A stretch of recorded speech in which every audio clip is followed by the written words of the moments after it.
Hello mga kabukid. So, kamusta po kayo lahat? Sa araw na ito ay dito po tayo sa ating taniman ng sili. At saka tatalakayan po natin sa video ito kung ano po ba yung mga magandang fungicide pag nasa fruiting stage na po ating tanim na sili.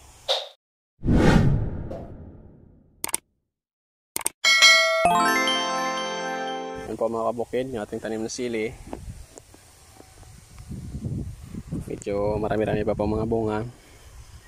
At saka sobrang green pa po mga kabukid.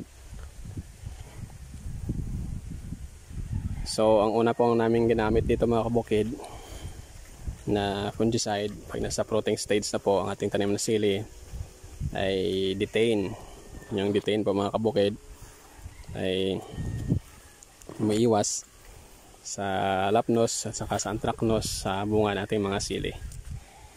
At yan po mga kabukid, malinis po ang ating tanim na sili at saka walang leaf spot, wala ding blight. Yan po mga kabukid, dahil po yan sa Detain. At saka yung isa pa mga kabukid na ginagamit po namin dito ay Cabrio fungicide. Yung Cabrio mga kabukid ay umiiwas din sa anthracnose. Tutulungan itong mga sili natin na maiwasan yung sakit ng anthracnose at saka blight, leaf spot at saka yung ibang sakit pa po na caused by fungi mga kabukid. At saka may isa pa mga kabukid na alternate po namin dito sa aming silihan ay yung Ortiba. Yung Ortiba top mga kabukid. Yung tatlong fungicides na yan mga kabukid, yun po ginagamit namin dito. At ina-alternate po namin ang pag-spray po namin. Pag tag-ulan mga kabukid ay weekly po talaga dapat ang pag-spray ng fungicide. Dahil pag tag-ulan ay mas mabilis na aakyat yung fungus sa ating mga sili. Saka aatikihin ng fungus po ating mga sili mga kabukid at magkasakit po. Kaya kailangan po natin mag-spray every week pag umuulan, pag tag-ulan mga kabukid. Pero ngayong tag-init mga kabukid ay pwede po na sa 3 weeks ay 2 beses na po tayo mag-spray, or sa 21 days ay 2 times ka lang po mag-spray ng fungicide mga kabukid. At yan po sa kabila mga kabukid ay may mga hinog pa pala mga kabukid. Pero dito banda ay wala ng hinog dahil na-harvest na po namin kahapon.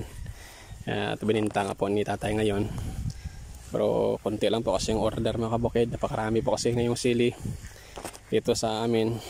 Kaya hindi mauubos yung mga hinog. Mura na nga mga kabukid. Tapos hindi pa maubos. Dahil nga po marami po yung nag-harvest po ngayon.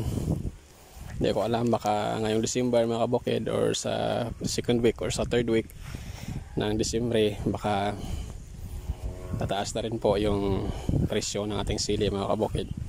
So yun po mga kabukid, yung tatlo na yan ay ginagamit po namin dito sa aming silihan.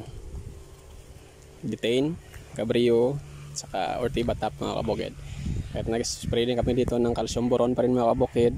At saka yung foliar na Crop Giant. Yan po ang mga spray po namin dito mga kabukid. So hanggang dito lang po muna tayo mga kabukid. Salamat sa inyong panonood. Saka happy farming po sa ating lahat. Saka Merry Christmas na rin po sa inyo mga kabukid. At ingat po tayong lahat. Bye bye. God bless.